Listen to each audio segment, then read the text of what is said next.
আসসালামু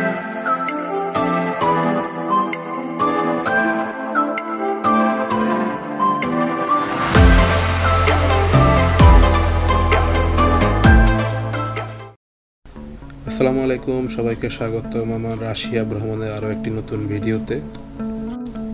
এই ভিডিওতে আমি মূলত আমার যেই ঢাকা থেকে রাশিয়ার রাজধানী মস্কোতে যাওয়ার যে ফ্লাইটের অভিজ্ঞতা সেই বিষয়গুলো তুলে ধরবো এবং খুঁটিনাটি এয়ারপোর্টের যেই এক্সপিরিয়েন্সগুলো আছে সেগুলো আপনাদের সাথে তুলে ধরার চেষ্টা করব। আমার এবার রাশিয়া সফরের উদ্দেশ্যটাও ছিল ওয়ার্ল্ড ইউথ ফেস্টিভ্যাল 2024 অংশগ্রহণ করা। তো সেই অনুযায়ী আমরা বাংলাদেশ থেকে 27শে ফেব্রুয়ারি 2024 আমরা একটা টিম রওনা দিয়েছিলাম। আমাদের এই বাংলাদেশ থেকে মূলত এই প্রোগ্রামে অংশগ্রহণ করার জন্য টোটাল 100 জন পার্টিসিপেন্ট সিলেক্টেড হয়। তার মধ্যে 27 তারিখ প্রথম ফ্লাইটে আমরা 15 জন রাশিয়ার উদ্দেশ্যে রওনা দিয়েছিলাম। সবাই নির্ধারিত সময়ের মধ্যে এয়ারপোর্টে এসে আমাদের ইমিগ্রেশন শেষ করে আমরা কিছু ফটো সেশন করলাম। আমাদের ফ্লাইটটি ছিল 27 তারিখ সকাল 7:15 টার্কিশ এয়ারওয়েজের TK713 নাম্বার ফ্লাইটে, যার কারণে সবাইকে মোটামুটি 27 তারিখ রাতেই মোটামুটি 3টা বা 2টার মধ্যে এয়ারপোর্টে চলে আসতে হয়, কারণ যেহেতু সকাল ভোরে আমাদের ফ্লাইটটি ছিল।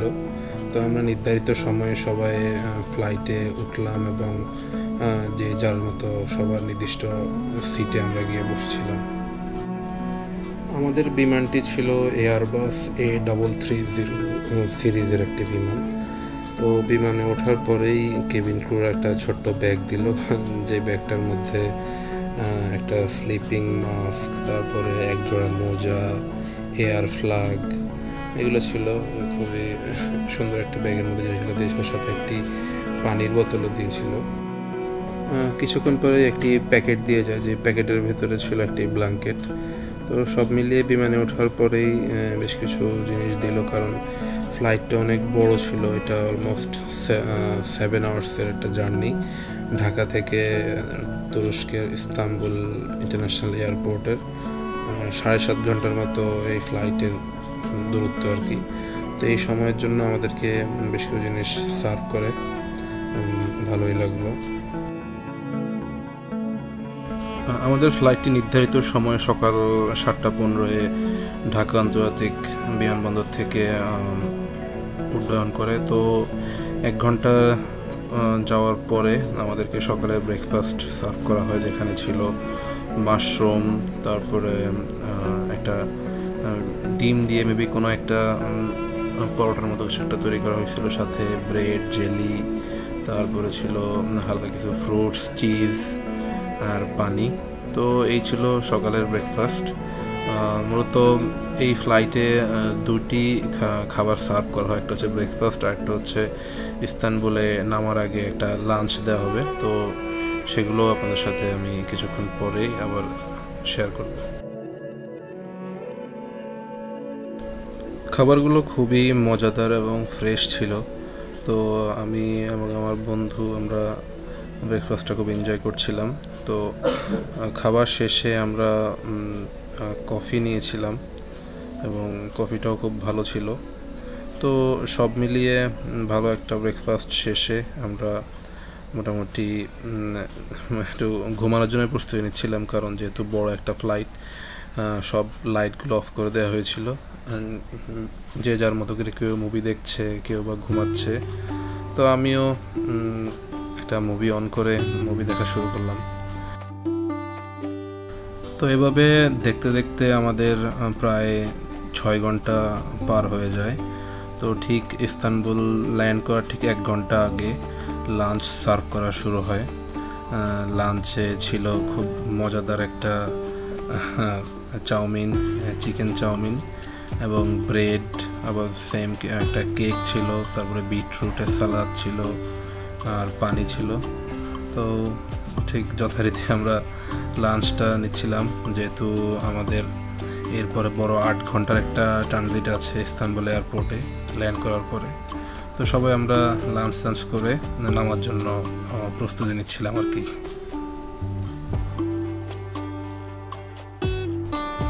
আমাদের ফ্লাইট তুরস্কের সময় দুপুর 1:30 ইস্তানবুল ইন্টারন্যাশনাল এয়ারপোর্টে ল্যান্ড করে। তো আমরা বিমান থেকে নেমে আমাদের পরবর্তী চেকিংয়ের দিকে রওনা করি। এয়ারপোর্টটা খুবই বড় এবং ইউরোপ বলতে গেলে ইউরোপের যাওয়ার একটা বড় হাব হিসেবেই এই ইস্তানবুল এয়ারপোর্টটা কাজ করে। কেননা আমাদের এশিয়া থেকে যতগুলো ফ্লাইট ইউরোপের দিকে যায় তুরস্ক হয়ে, বেশিরভাগই এই ইস্তানবুল এয়ারপোর্ট থেকেই ট্রানজিট অথবা ফ্লাইট চেঞ্জ করে তারপরে ইউরোপের দিকে রওনা করে আর কি। তো আমরা এয়ারপোর্টটা ঘুরে ঘুরে দেখছিলাম। আমাদের নেক্সট চেক ইন কাউন্টারে যাওয়ার আগ পর্যন্ত খুবই সুন্দর সাজানো গোছানো। সবাই আমরা বিভিন্ন রকম ছবি তুলছিলাম, মজা করছিলাম। তো ফ্লাইট টিকিটের কথা যদি বলি, ঢাকা থেকে মস্কোর রাউন্ড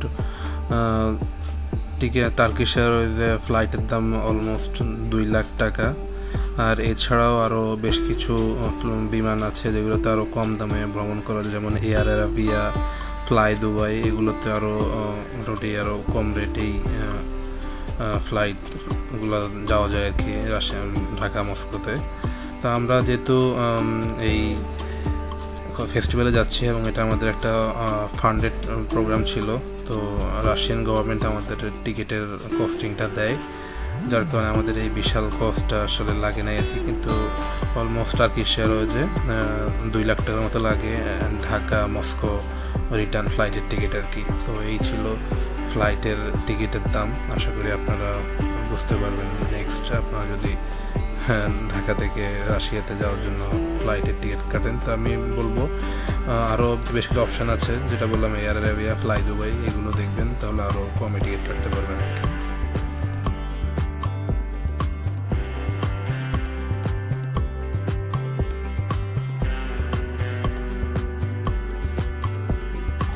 তো আমাদের ট্রানজিট যেহেতু এখানে 8 ঘন্টার ট্রানজিট, আমরা চেক ইন শেষ করে আমরা আমাদের নেক্সট স্টেজে চলে আসলাম এয়ারপোর্টের।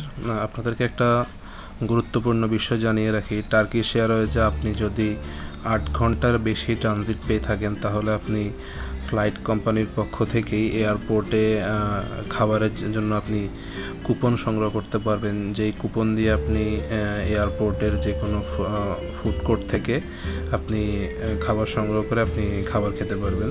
তো এটার জন্য হচ্ছে আপনাকে আপনার চেক ইন শেষ করে আপনি আপনার বিমান কোম্পানির যে বুথ আছে সেখানে আপনি আপনার পাসপোর্ট এবং টিকিট শো করে আপনি খাবারের কুপন পেয়ে যাবেন, যেখানে নির্দিষ্ট কিছু সংখ্যক ফুড স্টল থেকে আপনি খাবার সংগ্রহ করতে পারবেন। তো আমরা আমাদের ফুড টোকেন সংগ্রহ করে আমরা এয়ারপোর্ট ঘুরে ঘুরে দেখছিলাম, এয়ারপোর্টের বিভিন্ন সার্ভিসগুলো নিচ্ছিলাম আর কি। তো এখানে আরেকটা মজার বিষয় হচ্ছে আপনি যেহেতু একটা বড় ট্রানজিটে আছেন সেক্ষেত্রে আপনার ইন্টারনেট খুবই গুরুত্বপূর্ণ। তো আপনি চাইলে আপনার পাসপোর্ট স্ক্যান করে 1 ঘন্টার জন্য আপনি এখানে ফ্রি ইন্টারনেট সার্ভিসটা পাবেন। কিন্তু আপনি যদি ফুল আওয়ারের জন্য ইন্টারনেট নিতে চান সেক্ষেত্রে আপনাকে মোটামুটি $5 থেকে $60 খরচ করতে হবে আর কি এই ইন্টারনেট ক্রয় বাবদ। তো সন্ধ্যার দিকে আমরা আমাদের ফুড টোকেন নিয়ে আমাদের এয়ারপোর্টে নির্ধারিত ফুড কোর্টে চলে যাই এবং সেখান থেকে আমরা আমাদের পছন্দের খাবারগুলো সংগ্রহ করে সেই মজাদার খাবারগুলো এনজয় করি আর এয়ারপোর্টের ভিউ দেখতে থাকি। খুবই ভালো লাগে যে এই ব্যস্ততম এয়ারপোর্টে বিভিন্ন দেশের বিভিন্ন মানুষ বিভিন্ন গন্তব্যে ছুটে চলছে। তাদের এই ব্যস্ততম পদচলাগুলো আসলে দেখে অনেক ভালোই লাগে যে মানুষ ছুটে চলছে নিজেদের কাজের জন্য নিজেদের গন্তব্যে। ইস্তানবুল এয়ারপোর্টের একটা সুন্দর সুবিধা হচ্ছে যে এখানে ফ্রিতে ন্যাপ জোন ব্যবহার করা যায়, যেখানে আপনি আপনার মোবাইল ফোন চার্জ দেওয়ার জন্য আলাদা পোর্ট পাবেন, আপনার একটা ছোট টেবিল পাবেন প্রতিটা সিটের সাথে, যেটা আসলে সম্পূর্ণ ফ্রি। এতে করে বড় ট্রানজিটগুলোতেও আপনি যদি লাউঞ্জ না ইউজ করতে চান আপনি ফ্রিতে এখানে খুব আরামদায়ক একটা সময় কাটাতে পারবেন, যেখানে মোটামুটি সব রকম সুযোগ সুবিধাই আসলে থাকে। তো আমার ফ্রেন্ডরা খুব এনজয় করতেছে ন্যাপ জোনটা। আসলে অনেক বড় একটা ট্রানজিট, আমরা সবাই ক্লান্ত, আর কিছুক্ষণ পরেই আমাদের ফ্লাইট, আমরা মস্কোর উদ্দেশ্যে ইস্তাম্বুল থেকে রওনা দিব আর কি।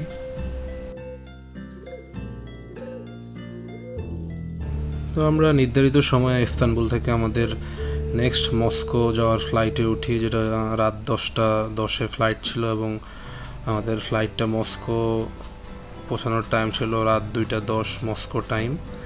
তো ফ্লাইটটি ছিল TK421 ফ্লাইট নাম্বার এবং এয়ারবাস JET সিরিজের একটা ফ্লাইট ছিল। তো ফ্লাইটে ওঠার কিছুক্ষণ পরেই আমাদেরকে ডিনার সার্ভ করা হয়। এই ডিনারটা আসলে আমার কাছে খুবই মজা লেগেছে, কারণ এখানে খুব সুন্দর কিছু ডেজার্ট ছিল এবং একটা বিফ স্টেক এবং রাইস ছিল।